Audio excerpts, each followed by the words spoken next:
unlike Dr. Percy, I'm implacably opposed to any effort to privatize the electricity company of Ghana.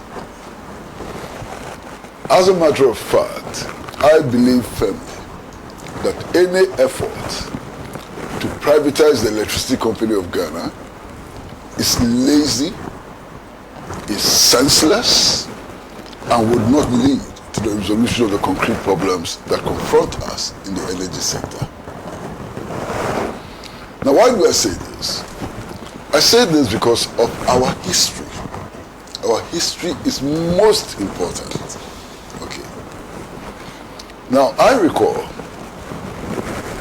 that by 1966, the only problem we had with energy was how to extend it to cover all, the regions, all the districts and so on of Ghana. That was the problem we had. Because we were generating sufficient energy, far more than we needed. We were generating power that the whole of West Africa actually could depend on and so on. But we still have plans to increase generation. Indeed, if you refer to the 7-year development plan which the Nkrumah government launched, the Akosombo hydroelectric project was key in that plan. But in addition to that, the Nkrumah government envisaged the construction of the Bui power plant, hydroelectric power plant, and also the construction of mini hydro projects. In addition to promoting green energy, and in addition to generating nuclear power. Okay, so that was the mix in the 7-year development program of Nkrumah. Now, interestingly, after the overthrow of Nkrumah, we decided not to pursue that aggressive program which was in the 7-year development program. And it's interesting to note that we abandoned that program on the advice of British experts. British experts came here and told us that we're generating more power than we needed and that we didn't have to extend or to expand, our generation capacity. Now, on February 24, 1966, Soviet engineers were already on site to construct the Bui power project. We sacked them. We stopped the project. And we only came back to building that project in 2001 or thereafter. Okay. Indeed, if the Achampong government had not built the Bone hydroelectric project, our problems would have started much, much earlier on the advice of British, so-called energy experts and so on. Now, there's something that we need to understand very clearly. If you take our power mix, and I'm happy that Dalaji Inusa Fuseni is on this panel. If you take the power mix, we are generating hydropower from Akosombo at a cost of between 2 cents to 3 cents per unit. 2 to 3 cents per unit. Now, when you start thermal generation, you generate power at a minimum cost of 11 cents per unit. In fact, the cost can rise up to 33 cents per unit. So clearly, if you're thinking about producing power at affordable cost to the consumer, you don't go for thermal generation. It's very, very expensive. Between 11 cents and 33 cents per unit. One of the problems we're trying to address is the rising cost of electricity to the consumer. And this makes it imperative that we begin to look at the energy mix. Okay. Now, how does privatization resolve this problem? This problem of what energy mix as a country, we should adopt. How does privatization resolve it? It's a matter of policy. It's a matter for government. You understand? The question of what energy mix we should maintain at any particular time is a matter of policy. And it's a matter for government to solve, not private capital. That's number one. Number two, we are operating on the assumption as if privatization is something new, it's a new phenomenon and so on. It is a lie. If you look at the energy sector itself, we started privatization a very long time ago. And the assumption then was that privatization was going to solve the problems that confronted the sector and the people of Ghana. Privatization has not, has rather worsened the plight of the Ghanaian and has worsened our access to electricity. As we speak, you now have independent power producers. That's part of the privatization. Okay? That's clearly part of the privatization. Some time ago, the distribution sector was unified. Then the experts came and told us that, oh, to achieve greater efficiency and so on, you need to break it up. So now you have GRIDCO, you have NETCO, you have ECG and so on. The problem has not been solved, has it? So what the experts came and told us, we are finding out in practice that it didn't resolve, the problem in any way at all. Now, Alhaji Yunusa Fuseni has told us of previous efforts at privatization which completely failed. Okay. I recall that the Rawlings administration privatized the collection aspect, of the energy sector, the revenue side. And they brought in the electricity company of France. After operating for about 3 years to 5 years, the problems they caused was far bigger than the problems that ECG had. And you have been Deputy Energy Minister before, you know. And privatization of the revenue collection, was a total disaster. It didn't work. Complete disaster. You understand? To the extent that we had to sack the electricity company of Ghana because they made a mess. ECG was far better than them. It didn't end there. We're having similar problems also with water. And the government decided to privatize water supply. And they brought in Aquavitans Rand of South Africa. Total disaster. So don't let us talk as if we haven't tried privatization before. We've tried it over and over again. And any time we try, it is a complete disaster. Now, we're not just talking about the power sector and the water sector. That's not what we are talking about. Since 1966, this country has privatized close to 500 state enterprises. Check. Close to 500 state enterprises have been privatized, including the Black Star Line, including the State Fishing Corporation, including many divisions of GIHOC and so on. We privatized them. None of them survived except 2. Tell me if I'm lying. All the enterprises we privatized collapsed in our faces.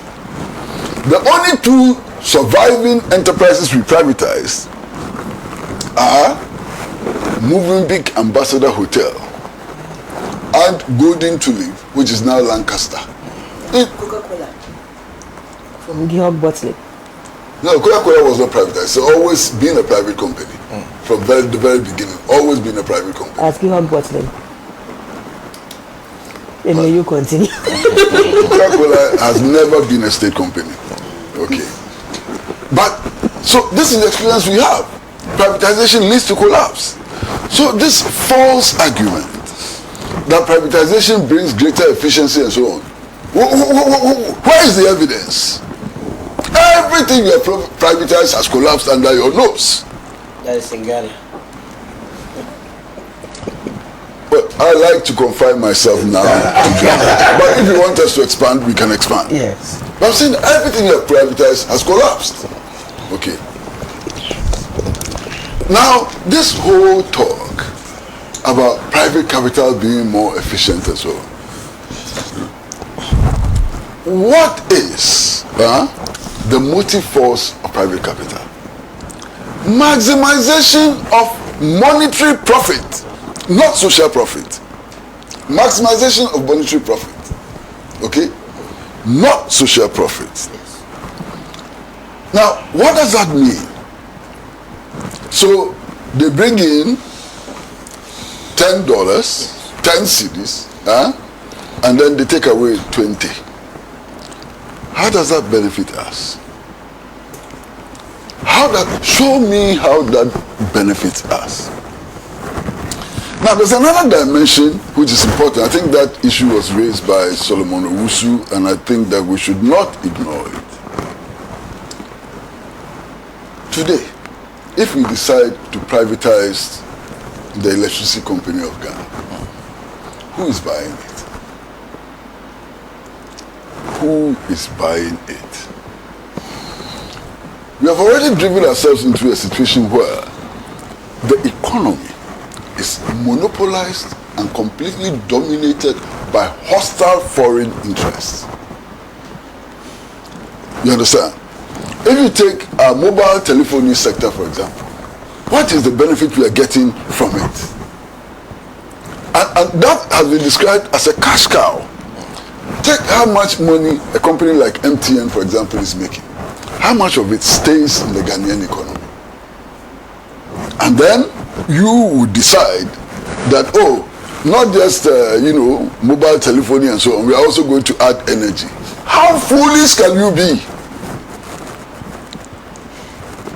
I mean, how foolish can you be? Now, all of these companies which come and buy state enterprises and so on, foreign companies, they have to repatriate their profits. It has dire consequences on the economy. Repatriation of profits has very dire consequences on the economy. As a matter of fact, one of the problems that we are facing with the energy sector is simply the management of our national currency. Okay? If you take the fact that since 1982, today, you check, do the mathematics, the Ghanaian cedi has been devalued by as much as 26,000%. Check. As much as 26,000%, that's how much we have devalued the Ghanaian cedi. Now, if you take the energy sector, especially when we are talking about thermal generation and so on, first of all, the machines we are bringing are imported, dollar denominated. The crude oil and other fuels we are bringing in order to power the plants are also imported. They are dollar denominated and so on. So, when you produce the power with dollar cost, and you sell it to your consumer in cedis, and you have this problem, this problem of an unstable currency, a currency which is constantly losing value and so on, it creates a problem for you. Huge problem. That problem itself has led to complaints of high cost of power. Okay? Which has necessitated a situation in which your Public Utility Regulations Commission has had to control tariffs. And the operators have constantly been telling us that the tariff regime does not make it possible for them to even break even. And you have this tariff regime because of the high cost to the consumer, which is largely dictated by your collapsing currency. How does privatization solve this problem? Somebody should tell me how privatization solves this problem. It doesn't. You understand? It doesn't. Now, the other thing that is important, and again, Solomon Owusu raised it, and I agree with him. There's a national security angle to power. Everything depends on power. In a modern environment, everything depends on power. Your health system depends on power. Your agriculture depends on power. Industrialization depends on power. Education depends on power. You understand what I'm saying? We are hooked to power.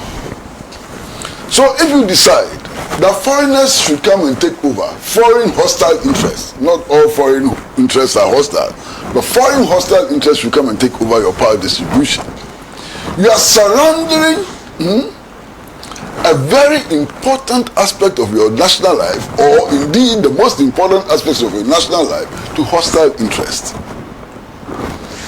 Then again, you see, when you engage in production, it doesn't matter whether you are producing power, or you are producing sugar cane, or you are whatever you are producing.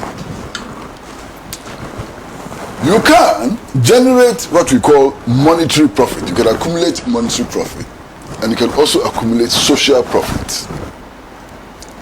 You understand?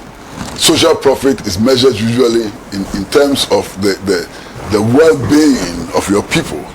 You know, the extent to which your people become enlightened, the extent to which your people become aware of their history, the extent to which a sense of patriotism is injected into your people, and so on. Those are social profits.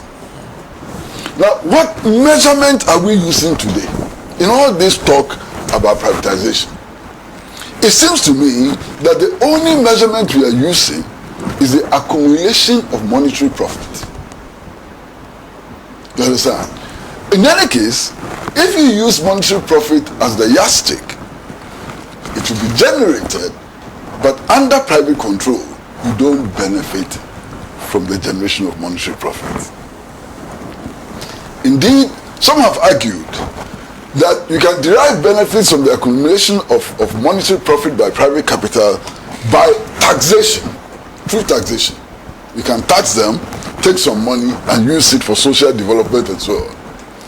But you and I do know that these private companies which come to invest in our part of the world, doesn't matter whether they are investing in gold production or manganese or whatever.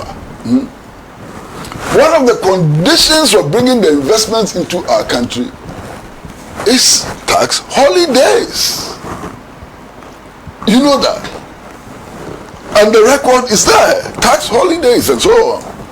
So even the argument that through taxation, we can take some resources in other, to develop the social sector and so on, collapses in the face of this tax exemptions and so on that they demand and they get. Now, Senna, I want anybody to prove to us that close to 7 million Ghanaians voted for His Excellency John Dramani Mahama to become president because they believed that he was going to privatize the energy sector. It's not true. And you voted for the manifesto. How many other things were in the manifesto? Including the privatization. But can you tell me, as a matter of fact, that we voted for John Mahama to become president because he was going to privatize the energy sector? That's a conjecture which has no legs to stand on. We didn't promise to privatize for No, I'm saying that even if we promised, one of 1,000 promises and so on, there could have been other promises which were heavily weighted as against privatization. So there's no way anybody is going to convince me that we voted for NDC or we voted for President Mahama because he was going to privatize. It didn't make sense. Just mind you, privatization has been resisted across the ages. The trade unions, the left organizations and so on, have over the last 40 years been resisting privatization. Seriously. You understand?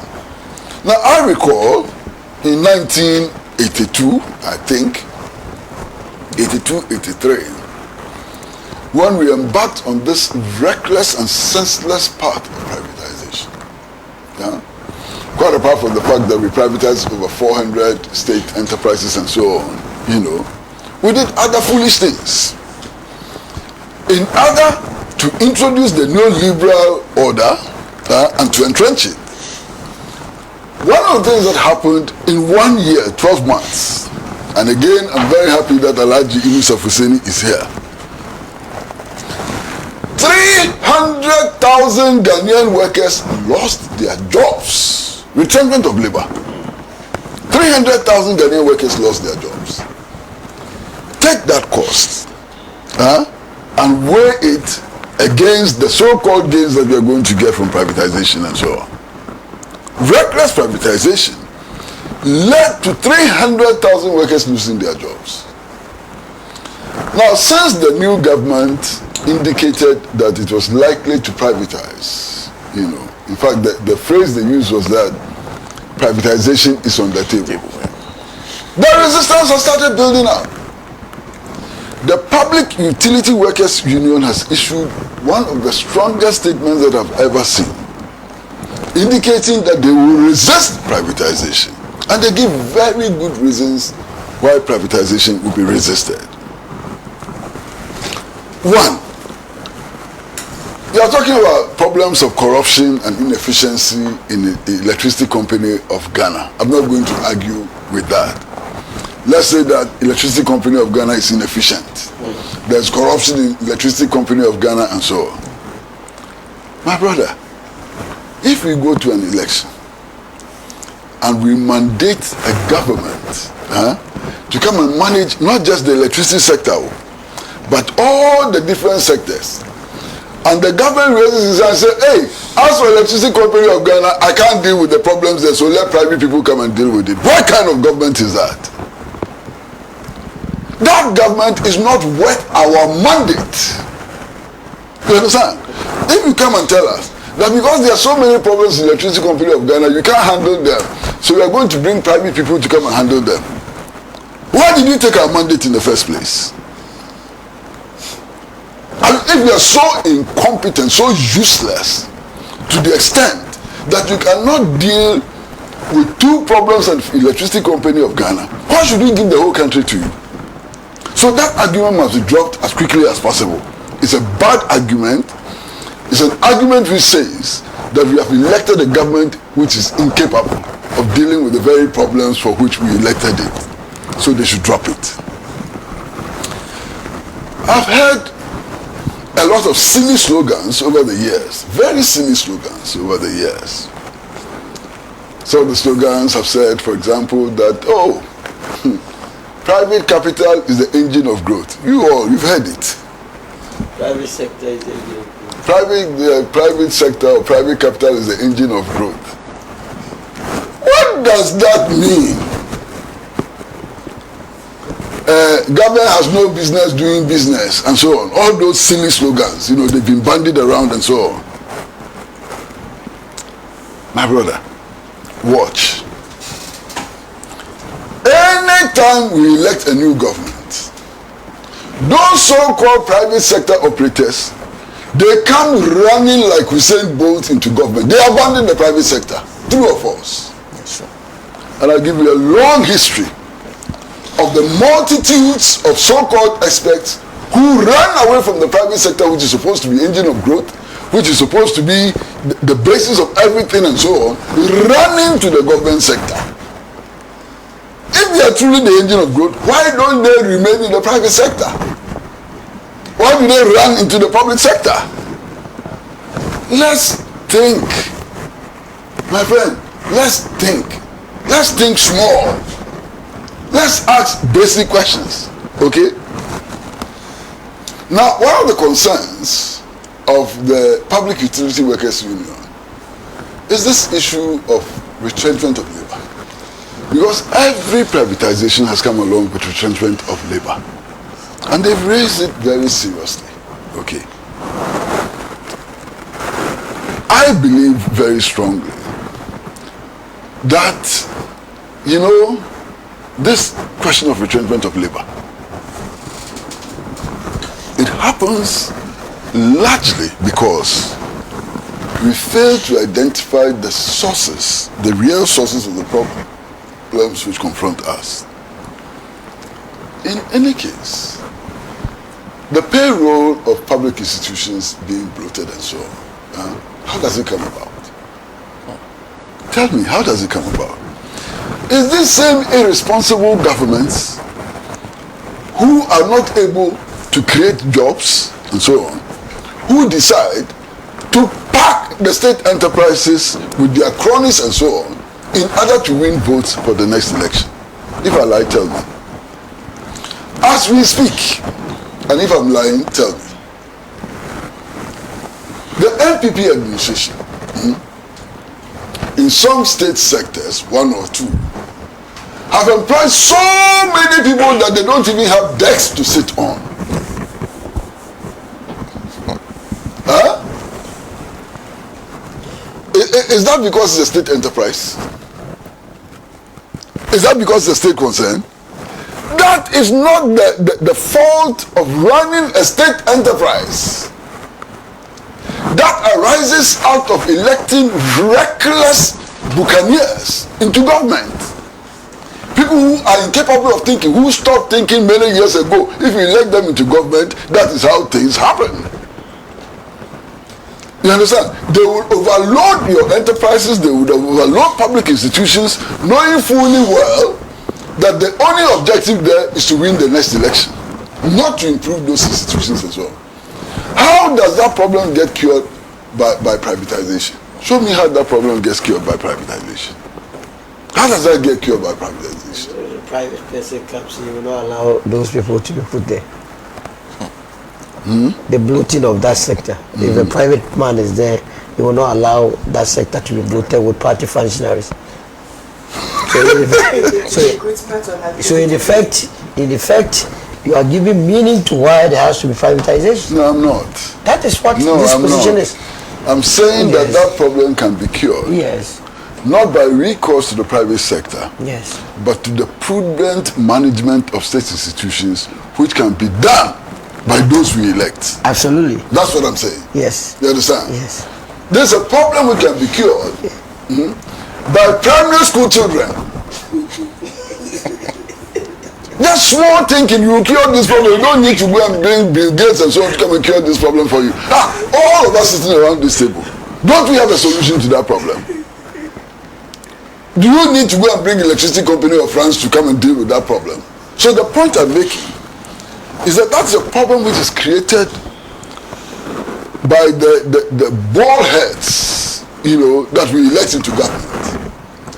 That is the problem which is created because we elect a bunch of buccaneers into government. You elect a bunch of stupid people into government.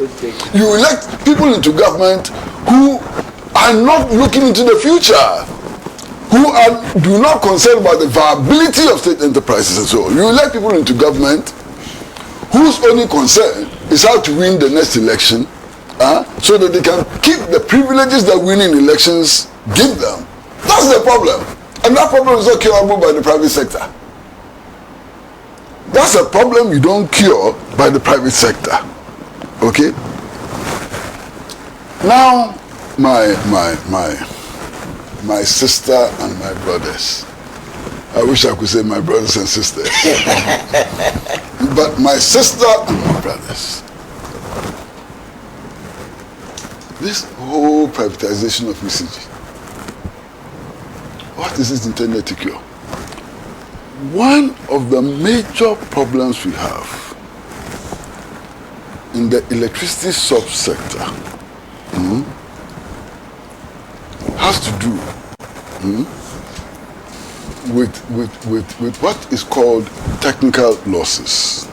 One of the major problems, technical losses. Sometimes it is referred to as line losses. Okay, so now the argument has been that if you bring in the private sector, they will bring in money to modernize the distribution system and to reduce line losses and so on. Now, the private sector, why is it going to take that money to come and invest? Our own banks or foreign banks and so on. Now, if private people can go and borrow money in order to invest, how come that all of us 32 million people put together cannot borrow the money? We can borrow. So what is the need for private capital? When we borrow and we invest, it's still like fetching water into a basket. The hole is still there, and you borrow. So fetch water and don't put it into a basket. Yes. Fetch the water and put it in a sealed container. That's right. And that is possible. Okay? Yeah. That is possible. Now, recently, we tried privatization. Recently, not long ago. Within the last 8 years, we tried privatization of ECG. You saw the scandals that emerged. The PDS scandals, you saw. You know how much money we lost through that privatization effort? So, for me, privatization is no. We need to make our power sector more efficient. We need to produce power. To run all the things that we want to run, especially when we hear about 24-hour economy and so on, you see the importance of generating a lot more power and so on. But let's not generate power in order to increase the pockets, the size of the pockets of the capitalists. Let us generate power in order to solve the real practical problems that confront us. Now, my brother, there's another argument. Who is the major consumer of the power we produce in this country? Who? It's government of Ghana. In fact, the government of Ghana consumes the largest part of the power which is produced in this country. Okay. So, if you privatize, what are you going to do? The government of Ghana then becomes hostage to private capital. You understand? Because the government of Ghana, for some time to come, will continue to be the largest consumer of the power we produce. So we are going to take government resources and hand it over to private capital. What sense does that make? Government is a major consumer of electric power.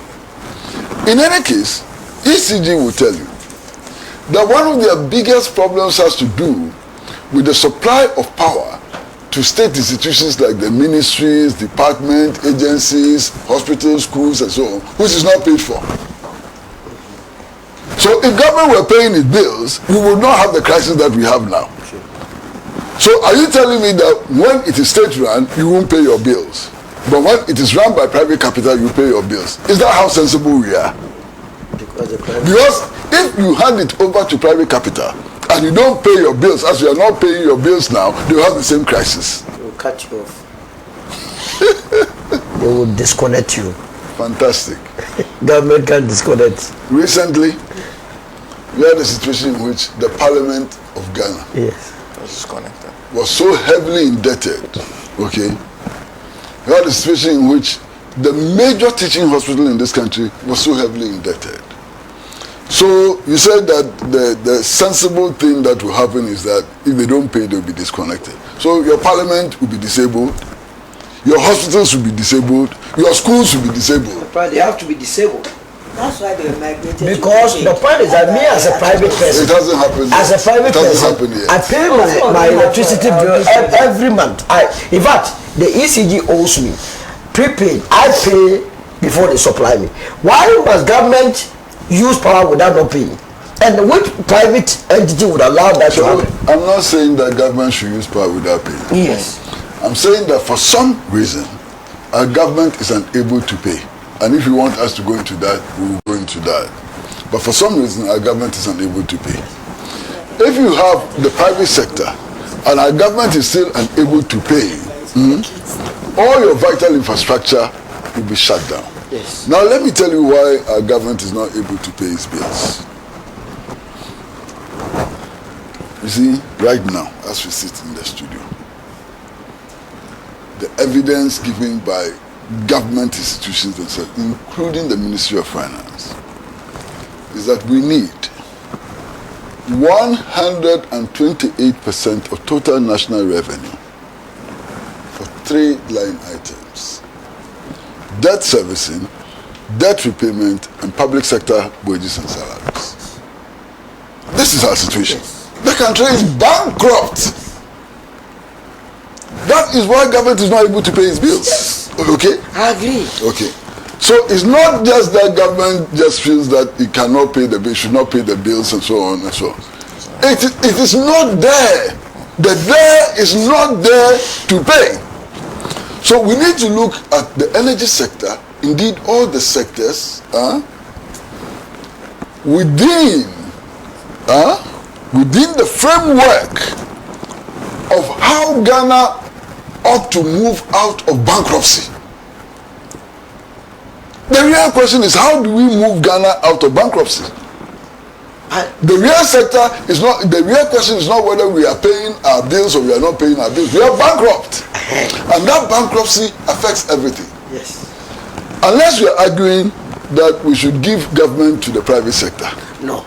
But you have made the point you are making right now, Mr. Pratt. I'm not cutting you, but just a small one. That government is bankrupt. I don't mind if you intervene. Yeah. Government is bankrupt. Government, the reason why we are where we are is that we have overborrowed ourselves. So why would you then want to burden government again? Because what is happening to ECG is reinvestment. And for government to reinvest in ECG means it has to go and borrow more to burden the already burdensome situation. So why wouldn't you free that space, get a private person to come in and invest, and rather legislate that the private sector cannot overcharge? Get the private sector to also go and borrow. Yes. Which borrowing eventually we will pay for it. It's not exactly like that. But let me make the point. Okay. It's not exactly like that. Let me make the point. Why is this country bankrupt? This country. Why is this country bankrupt? Why can't government find the resources to pay for its the power it consumes and so on? This country is bankrupt because of the model of development we are running. Recently, Dr. Sesamdona told us something. That the Ghanaian interest in gold mining is less than 1%. Yes. Why won't you be bankrupt? I'm not the one saying it. Dr. Sesamdona told us. Okay? So, if you take gold mining, we are not there. Whatever sector you take, we are not there. We've surrendered our interest to foreign monopolies. That system ought to change. And